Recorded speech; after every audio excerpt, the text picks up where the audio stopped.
নমস্কার বন্ধুরা, আজকে আমাদের রেসিপি হচ্ছে মাছের ঝাল। তার জন্য আমরা মাছটার মধ্যে আগে থেকেই নুন আর হলুদ মাখিয়ে রেখে দিয়েছিলাম।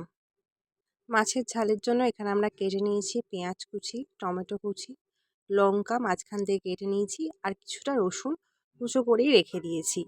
এবার কড়াই তেল দিয়ে তেলটা কিছুক্ষণের জন্য গরম করে মাছটাকে ছেড়ে দেবো একে একে। মাছটা যতক্ষণ না একদম লাল করকরে ভাজা হয়ে গেলে মাছগুলোকে আমরা তুলে নেবো এক এক করে। এবার দিয়ে দিচ্ছি রসুন, পেঁয়াজ, টমেটো, লঙ্কা একসাথে দিয়ে ভালো করে নাড়িয়ে চাড়িয়ে নেব যতক্ষণ না কালারটা ব্রাউন হয়ে যাচ্ছে, ততক্ষণ অবধি পেঁয়াজটাকে ভাজতে হবে।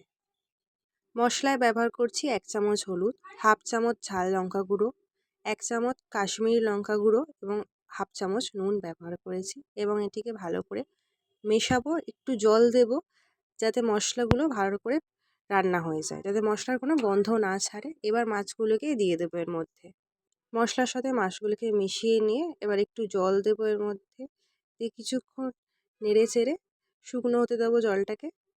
মাছের ঝালটা রেডি হয়ে গেছে, এবার এটাকে বাটিতে নিয়ে নিলাম। এই হচ্ছে আমাদের মাছের ঝাল। কেমন লাগলো অবশ্যই কমেন্টসে জানাবেন, লাইক এবং শেয়ার করবেন এবং অবশ্যই নিজেরা বাড়িতে ট্রাই করবেন। ধন্যবাদ।